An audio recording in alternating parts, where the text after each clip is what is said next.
Kumusta mga kalmang criminology students? Our topic for today is secondary classification.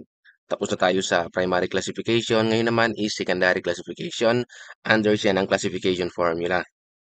Sa secondary classification, kinukuha dito yung capital letter symbols na galing sa index fingers. Tandaan nyo, kapag secondary classification, yung capital letter is yung index finger lang. And the rest is small letter group na. Yung thumb finger, middle finger, ring finger, at yung little finger. So, sila yung mga na-under sa small letter group. Kapag nakuha na yung secondary classification, ilalagay natin siya doon sa right portion ng primary classification. Capital letter groups, ito yung mga pattern na nakikita sa index fingers.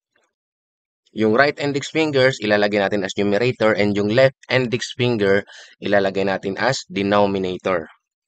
At ito naman yung mga pattern na bibigyan natin ng mga capital letter. Kapag plain arc, capital letter A, tented arc, capital letter T, radial loop, capital letter R, ulnar loop, capital letter U, plain whorl, capital letter W, central pocket whorl, capital letter C, double loop whorl, capital letter D, accidental whorl, capital letter X.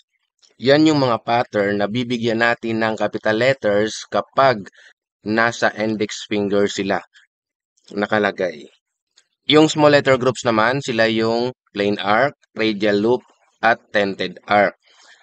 Small letter A kapag plain arc, small letter R kapag radial loop, and small letter T kapag tented arc.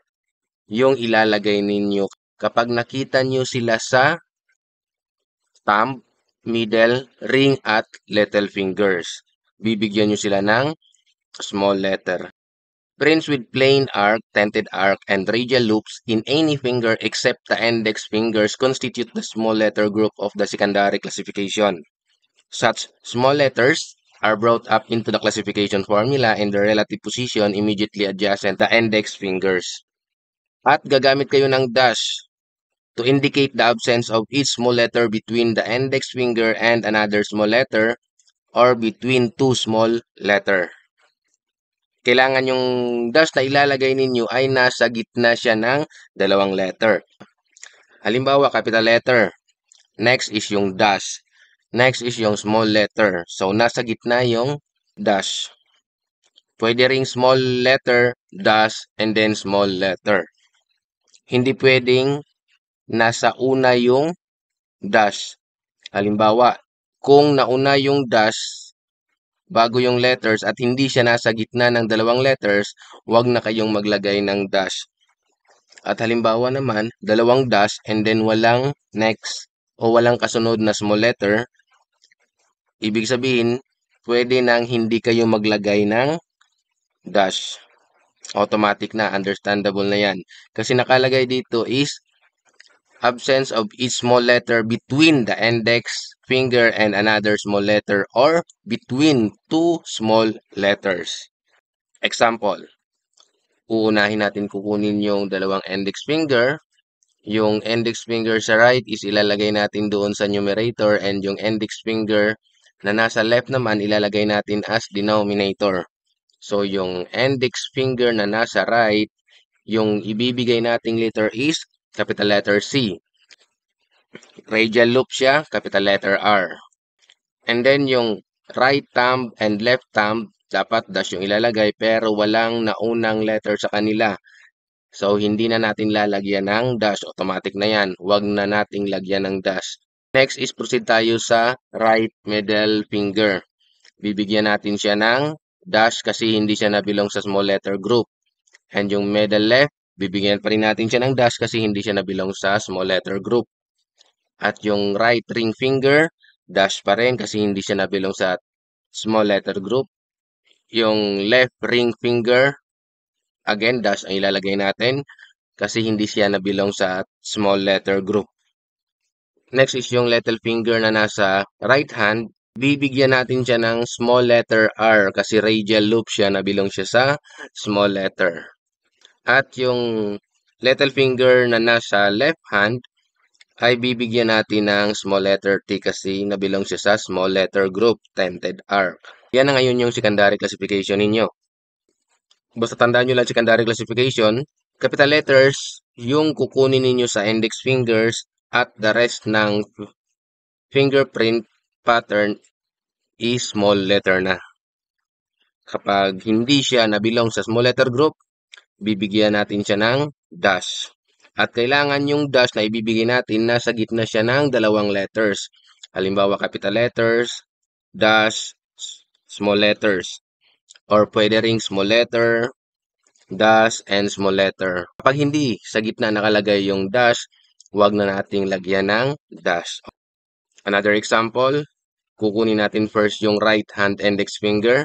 Bibigyan natin siya ng capital letter W, ilalagay natin sa numerator. Left index finger, bibigyan natin ng capital letter D kasi double of whorl. Next is yung right thumb. Yung nakalagay na fingerprint pattern sa right thumb is radial loop. Bibigyan natin siya ngayon ng small letter R. Sa left thumb naman, bibigyan din natin siya ng small letter R kasi radial loop yung pattern na nandito. Next is yung sa middle finger na nasa right. Small letter R pa rin kasi radial loop. Sa middle finger, left, radial loop pa rin. Sa ring finger, dash na yung ibibigay natin kasi ulnar loop na siya. Hindi na siya nabilong sa small letter groups.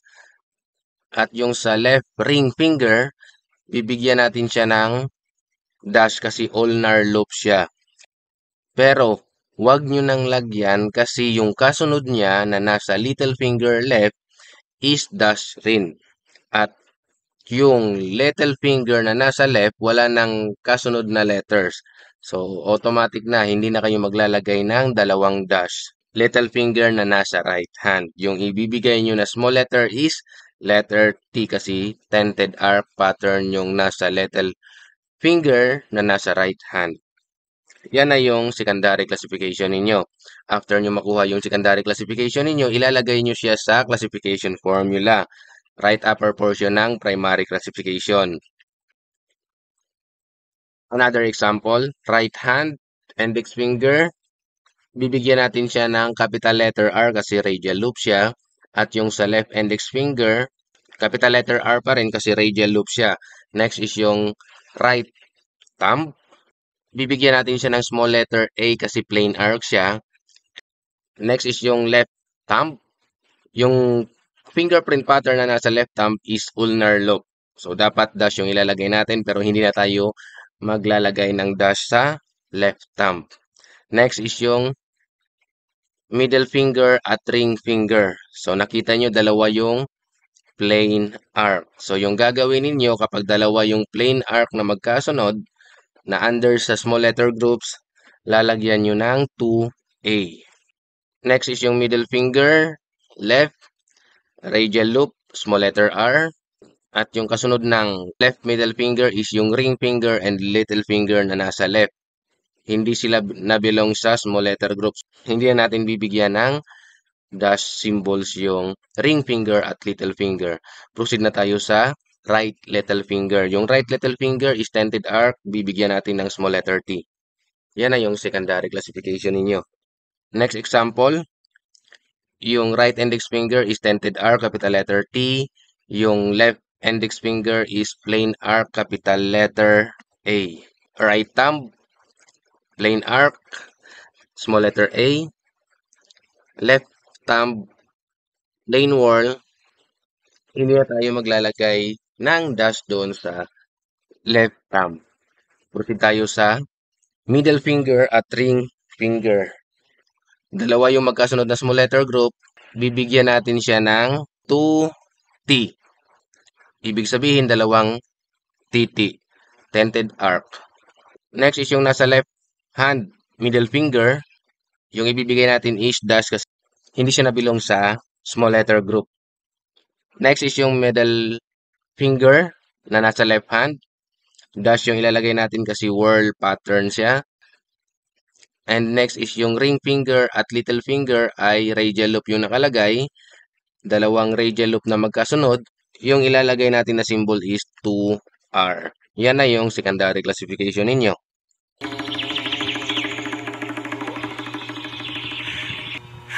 Work all night but I feel so calma. Day and night lagi na lang ako